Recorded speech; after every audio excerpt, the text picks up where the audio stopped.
terjadi budaya positif terwujud, perlu adanya lingkungan yang positif dulu terwujud. Itu aman, nyaman agar murid mampu berpikir, bertindak, dan mencipta dengan merdeka, mandiri, dan bertanggung jawab. Lazimnya disiplin dikaitkan dengan kontrol. Dalam hal ini, kontrol guru dalam menghadapi murid. Jadi walaupun kita bukan sebagai pemimpin, tapi kita sebagai kontrol dari anak didik kita. Walaupun mereka sesuai dengan bakat dan minatnya, tetapi kita sebagai kontrol dari anak-anak itu. Lanjut. Nah, ini sekarang perubahan paradigma diumpamakan seperti ini. Kita bayangkan genggaman tangan kita, genggaman tangan Bapak Ibu. Di genggaman ini ada sesuatu yang sangat Bapak Ibu sayangi, tidak ingin lepas. Sesuatu yang memang tidak seandainya diberikan atau diminta oleh teman Bapak Ibu, itu tidak akan kita berikan karena ini memang berharga buat saya. Oke? Seandainya di genggaman tangan ini itu adalah sesuatu yang memang berharga untuk Bapak Ibu, dan ketika diminta, apakah Bapak Ibu akan secara sukarela memberikannya kepada seseorang yang meminta atau akan mempertahankan? Mempertahankan. Seperti itu perubahan paradigma yang harus kita lakukan, karena perumpamaan tadi, kegiatan kepalan tangan itu dibuka tangan Anda, bayangkan Anda meletakkan sesuatu yang sangat berharga di atasnya, lalu kepalkan tangan Anda dan genggam benda tersebut dengan segala daya. Bayangkan ada orang yang akan mencoba dengan sekuat tenaga dengan berbagai cara untuk meminta Anda memberikan benda tersebut. Apa yang terjadi? Pasti Bapak Ibu tidak akan memberikannya secara sukarela, ya. Pasti akan mempertahankan. Nah, seperti itu dari perubahan paradigma kepalan tangan ini. Ada pertanyaan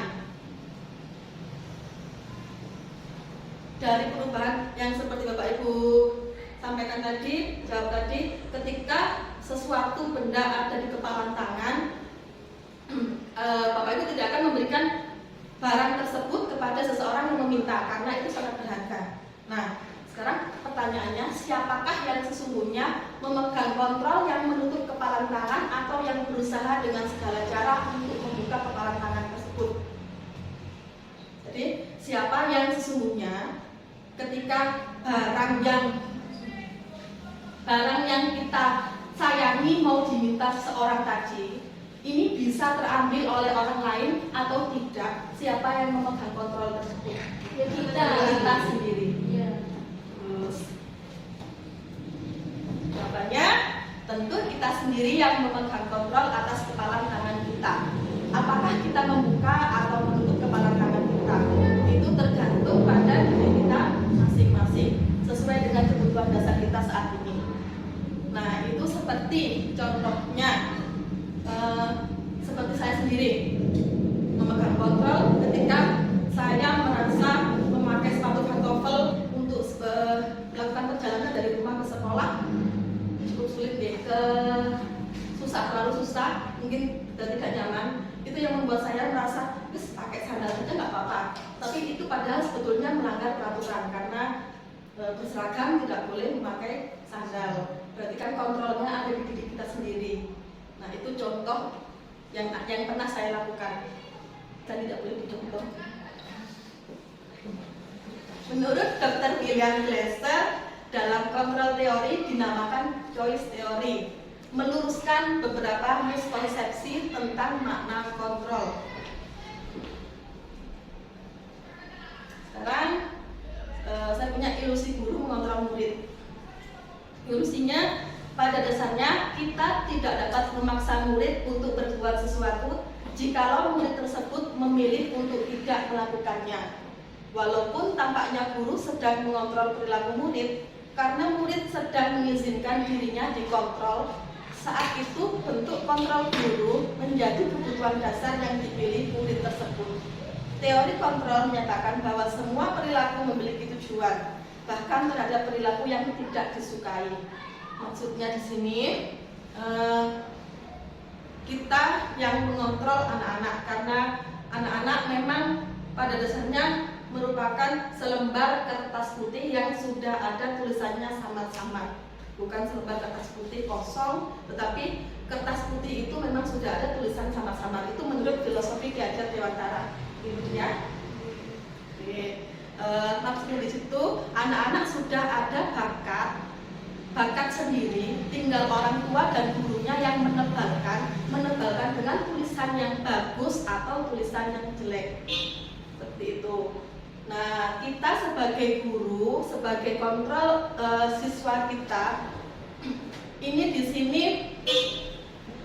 pasti kita mengontrol anak-anak punya tujuan supaya mereka tidak salah langkah. Ini saya punya dua kolom tentang stimulus dan teori kontrol. Bagaimana seseorang bisa berubah dari paradigma stimulus respon kepada pendekatan teori kontrol. Ketika stimulus respon itu adalah realitas atau kebutuhan kita semua, sedangkan teori kontrol itu realitas kebutuhan kita berbeda-beda. Realitas kebutuhan kita sama, padahal sejatinya kebutuhan kita atau kebutuhan murid-murid kan berbeda-beda antara satu dengan yang lain. Itu ada di stimulus respon. Sedangkan teori kontrol itu sekarang yang mengarah ke diferensiasi, itu realitas kebutuhan kita berbeda. Untuk stimulus yang kedua, semua orang melihat hal yang sama. Untuk teori kontrolnya, setiap orang memiliki gambaran yang berbeda. Stimulus yang ketiga, kita mencoba mengubah orang agar berpandangan sama dengan kita. Bisakah kita lakukan seperti itu? Tidak bisa, ya.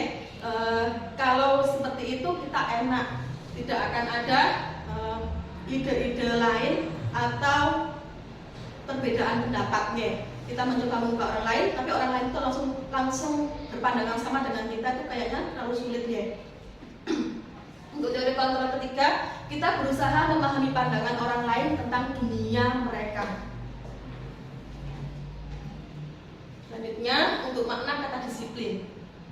Dalam budaya kita, makna kata disiplin dimaknai menjadi sesuatu yang dilakukan seseorang pada orang lain untuk mendapatkan kepatuhan. Kita cenderung menghubungkan kata disiplin dengan ketidaknyamanan. Seperti anak-anak, sebetulnya mereka itu lebih suka bermain tanpa menggunakan sepatu. Tapi karena kita memberikan arahan dengan kata-kata disiplin atau aturan, itu sebetulnya mereka merasa tidak nyaman. Seperti memakai yang membuat mereka tidak nyaman mungkin karena mereka merasa nyamannya lebih, kalau yang anak laki-laki main sepak bola lebih nyaman dengan tidak memakai sepatu. Itu disiplin itu cenderung ke arah yang ketidaknyamanan. Kalau menurut makna disiplin Ki Hajar Dewantara, itu berbeda dengan disiplin di makna yang sesungguhnya, yang sudah ada dalam budaya kita. Kalau menurut Ki Hajar Dewantara, di mana ada kemerdekaan, disitulah harus ada disiplin yang kuat. Sungguh pun disiplin itu bersifat self-disiplin, yaitu kita sendiri yang mewajibkan kita dengan sekeras-kerasnya. Tetapi itu sama saja, sebab jikalau tidak cakap melakukan self-disiplin, wajiblah penguasa lain mendisiplinkan diri kita. Dan peraturan demikian itulah harus ada di dalam suasana yang merdeka. Itu menurut Ki Hajar Dewantara, pemikiran, konsepsi, keteladanan, sikap merdeka, cetakan kelima 2013 halaman 470.